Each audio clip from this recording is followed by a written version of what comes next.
Once upon a time, in between bright lights and the loud microphone echoes, I wondered how I got to help organize a flawless event like the Global Student Celebration. As an international student at IPFW, I would like you to understand how much work goes into planning those 3 hours of entertainment.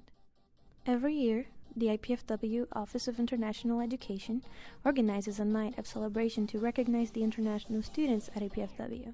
It is called the Global Student Celebration. This year, the office partnered up again with the ELS, English Language Studies program, and newly, several student organizations.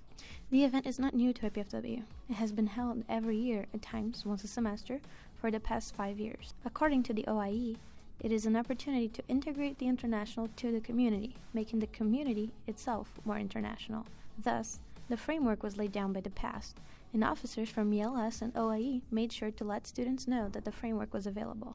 The framework for the event is simple: free food, free seating, and free international experiences, including performances, information booths, and study abroad information. Having said that, the event saw some changes this year under the heavy influence of student input. The first one was the large student involvement in the process of planning the celebration night. Thanks to this partnership, the international students at IPFW were able to step on stage once more to show the community that they are here and share their culture with them. The student input was invaluable in achieving the other changes, which show the progress of the event throughout the years. The second change was the addition of an intermission meal. Past events faced a decrease in audience members, starting at 400 and declining to almost half of it after the first act. So this year, it was proposed that the menu included more varied food in smaller portions, and that it would be split into the welcome meal and the intermission meal.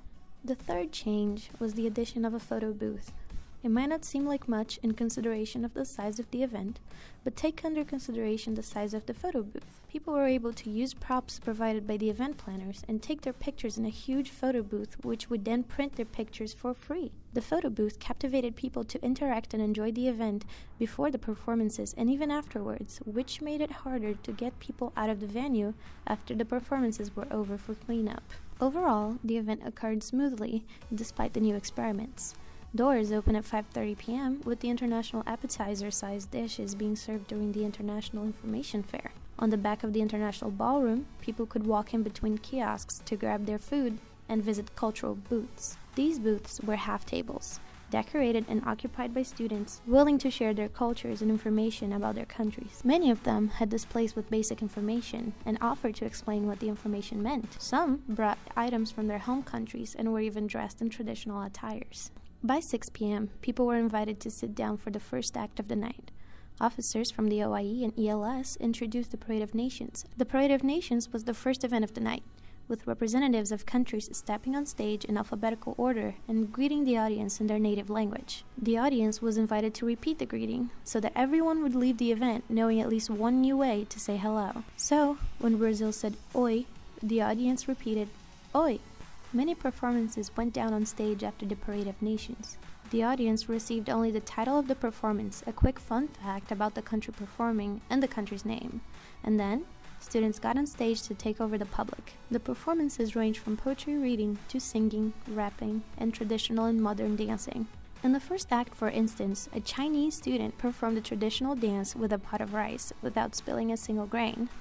By 7 p.m., new food was brought back in so that people could eat during the intermission. During the 45 minutes of intermission, people were free to rise from their seats and grab new food served by the student volunteers. They could also enjoy the photo booth, meet the performers, and check out the continuing international fair on the back of the room, where students were still standing by information tables and representing their countries. Through the whole night, people were on stage grabbing the attention of the public. The MCs finalized the event. They asked the questions for the raffles, and then people were invited to leave. Flags were folded. Tables were unmade. The leftover food was distributed.